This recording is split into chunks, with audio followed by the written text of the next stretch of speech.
ত্রয়োদশ জাতীয় সংসদ নির্বাচন 2026।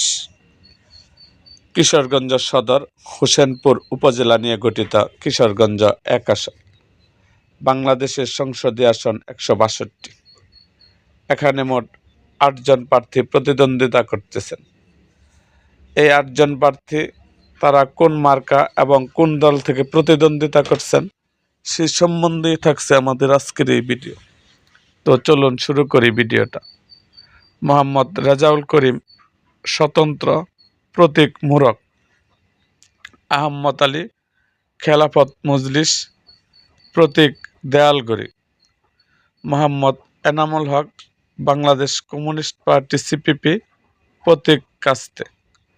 মাজাহারুল ইসলাম বাংলাদেশ জাতীয়তাবাদী দল বিএনপি, প্রতীক ধানের শীষ।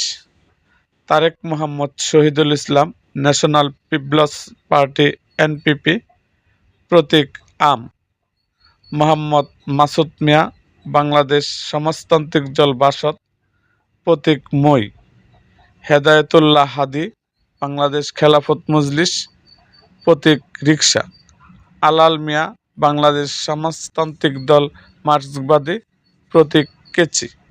এরকম আরও ভিডিও পেতে এবং রাজনৈতিক অঙ্গনে নানা ঘটনা ও ইতিহাস জানতে আমাদের মুক্তাগাছার ইতিহাস মিডিয়া ইউটিউব চ্যানেলটিকে সাবস্ক্রাইব করুন এবং পাশে থাকা বেল আইকনটি বাজিয়ে দিন।